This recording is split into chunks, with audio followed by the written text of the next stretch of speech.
Hello and welcome. In this video I'm going to show you how you can go from rage, desolation and sadness to achieving guided missions that you can watch flying towards you to unleash ultimate destruction on all of your enemies and guide your team to victory. Oh, wrong clip. Victory! Well, you are undoubtedly going to have to live with the fact that some teams are going to refuse to be carried. Following my little guide is going to help you improve your own enjoyment and performance, which really is all that matters anyways. If it's any consolation for your rank, the game doesn't really care who wins or loses and is going to reward you with points either way by calling you an honorable loser, which feels so much better. The first thing you need to accept is that your team is not going to look out for you, which means that you can expect sudden ramming attacks if you aren't aware of your surroundings 24/7.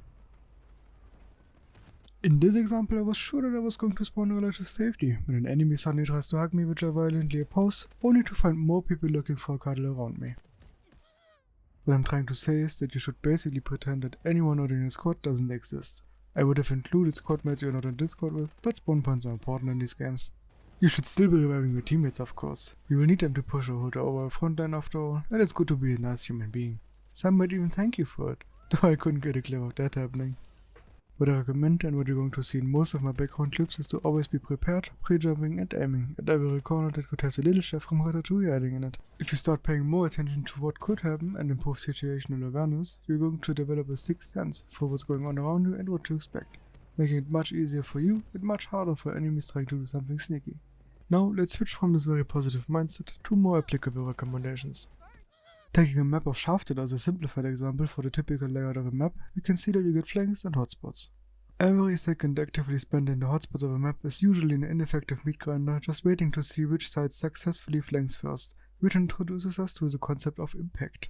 In order to win a game or just mow down as many enemies as possible, you want to make decisions that have the most impact on the overall result of the game. Sounds obvious, but most people don't seem to know how to apply that to an actual game.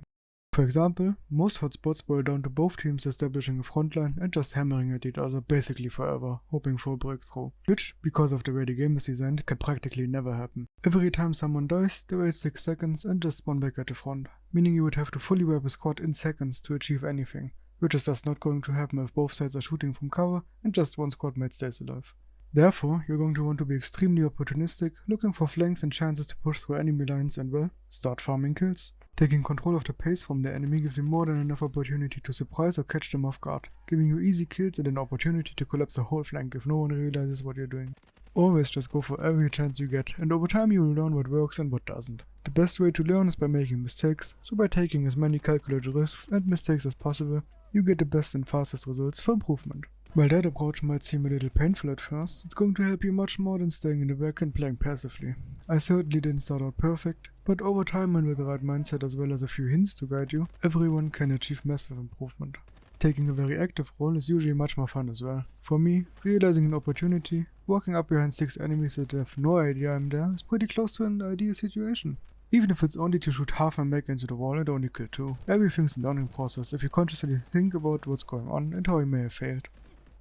Sometimes you even get rewarded in the same match, and nothing feels better than immediately recovering from mistakes. That being said, you simply have to stop caring and play for your enjoyment. Think about the things that are fun for you, and ignore all the negativity around it.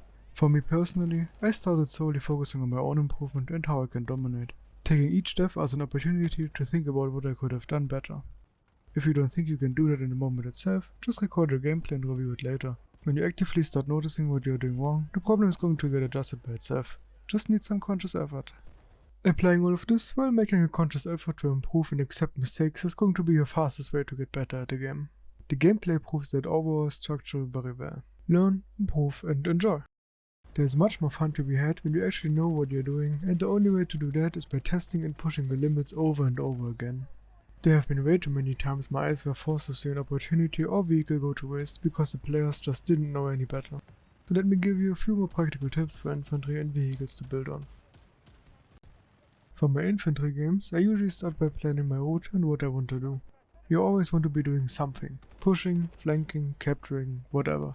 The most important thing is that you never get to the state of just sitting somewhere and waiting for stuff to happen. That's just boring and leads to stagnation.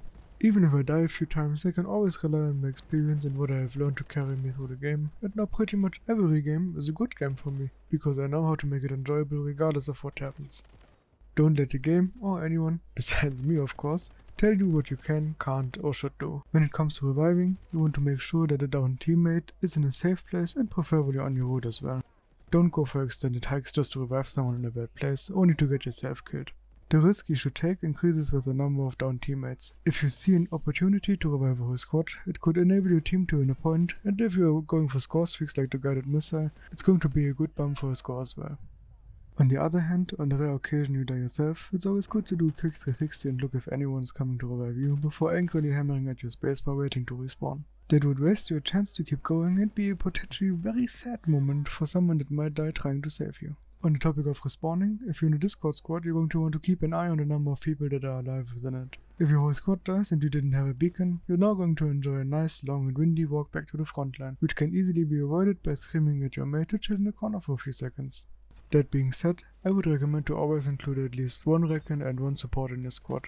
Recons are going to enable your squad to repeatedly hammer into the same flank with a spawn beacon, and the supports are insane shapers of the battlefield, giving you nearly absolute control using their smokes in smart ways. Usage of your abilities is another thing to watch out for, or rather, forgetting them. When I started playing, I highly overestimated the cooldowns of the abilities, which led to me saving them for way too long to make use of them. Like before, it's better to just spam them the whole time, see what's most effective and keep doing that. An ability you always save for the perfect moment is an ability not used for many more minor and more helpful situations. It's also important to shoot the enemy utility. Everything that has an icon can be one-shot by any weapon in the game.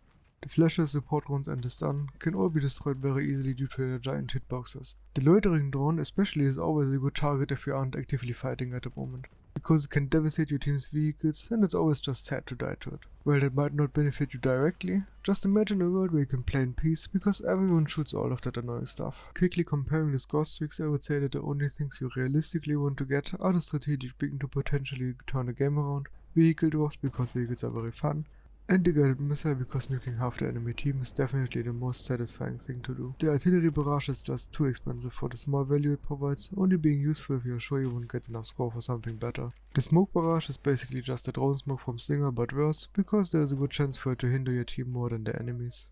On the topic of weapons, I'd suggest playing around with every weapon and every piece of attachment there is. Even if it's just a placebo, some combinations just feel better for me, so while it can be used for starting point, you shouldn't just copy someone's weapon codes and be done with it. Creating a weapon that personally suits you best is going to be much better for your overall performance and more importantly, improvement, because it gives you a better understanding of the situations you encounter in-game and how you need to adapt your playstyle and weapon choices to each other. Again, it's always about consciously and actively thinking about what's going on in the game and learning to comprehend everything to a level that feels like second nature. Where the details and graphs can be helpful as well, you shouldn't rely on them or even the firing range sometimes. Ultimately, you should always test your guns in an actual match to see if it feels right. Now, for a few direct tactics. I'm going to use vehicle clips for this because it's more visual and obvious, but all of this can still be applied to infantry gameplay just as well. Introducing the spawn vehicle. This little menace can be a game deciding tool, simply depending on who's driving it. It gives you the ability to potentially spawn your whole team right on the spot, which would lead to an immediate win because the enemies definitely won't match your numbers. All in all, it probably has the most potential to have an enormous impact on the game and practically speedrun it. While most enemies will still be occupied at the front line, you can simply drive past them more often than you'd expect and camp behind them, leading to everything falling apart for the enemy team at once. Most people are either too hesitant or too aggressive doing this. As you might suspect, you want to find a balanced and coordinated approach. Your goal should be to place the beacon and smoke it, because enemies somehow ignore that the best kind of beacon in the game could be hiding in there, and then drive as far away as possible to draw their attention away. You're going to be surprised at how much you can get away with. Sometimes being able to simply roll up behind the enemy team and just run them over, repeatedly. Way too many people are going to ignore you to fight someone else, only to wonder how their capture points are suddenly gone and why enemies are spawning behind them. Always abuse such weaknesses. In the same way, you should always hunt down enemy spawn vehicles whenever possible. It's the biggest risk to instantly losing a point, and it's pretty quick to kill most of the time as well. Never allow a spawn vehicle to do what I have shown you before. It's just way too sad if it happens to you, and relatively easy to prevent. Sometimes the enemy team might reward you themselves, by generously stacking up inside one multiple times. Vehicles in this game are either extremely overpowered or completely useless, depending on the skill of the driver. I have seen players obviously throw their vehicles away, wasting huge amounts of potential for the entire team. Just like the infantry gameplay, I want to encourage you to be very risky to build up your knowledge, but always try to consciously think about what you are doing and what might have gone wrong. Otherwise, you're just going to smash your head into the wall repeatedly for no reason. As I have probably said way too many times in the 10 minutes so far, the most important thing to do is to gain the ability to comprehend your mistakes. Even if it sounds hilariously stupid at first, you're going to build up your foundational understanding step by step and massively improve. As a starting point, you should always look to play one of two ways. Calculated dashes into the enemy team to surprise them before they can even start hunting you, or playing very safe in a stationary position to wait for aforementioned opportunities or just chill for a bit. If everything fails, there are certain very balanced and certainly not OP abilities in the game to flip the table and send tears into some enemies' eyes. The topics I have mentioned have been pretty vague on purpose, because the main point was always to lie. Learn, improve and enjoy, of course, and having a grasp the fundamental concepts of the game, so you can improve in your own way. For me personally, even back in school, it was always impossible to do tasks that I didn't comprehend, but once I could understand the foundation behind something, it became increasingly easy to learn. Which is the way of improving I want to show you. I'm definitely going to create more direct guides about angles, movement, game sense, aiming and such, but instead of telling you to do this and that, I want to enable you to understand these things so you can learn on your own terms, with a little direction. For future videos, if this channel starts doing well, I will at some point probably have covered most shooters and mechanics out there, with me being relatively proficient in most of them and the mechanics of shooters in general. So keep looking out for this channel if you liked my approach to these kinds of videos, and be sure to subscribe and do the bell thingy. That being said, that's gonna be it for this one. If you have a friend that always drags you down, send them this video for a little help, and if a friend sent you this video, remember they watched it first. It's just a friendly competition after all, and we're all here to lie. If you want to share some ideas or critique for this video, feel free to do so in the comments. I'm very open to improving myself, would be pretty devastating if that wasn't true, and I appreciate everyone watching this video. With that, I hope you have a very nice day, and hope to see you in the next one.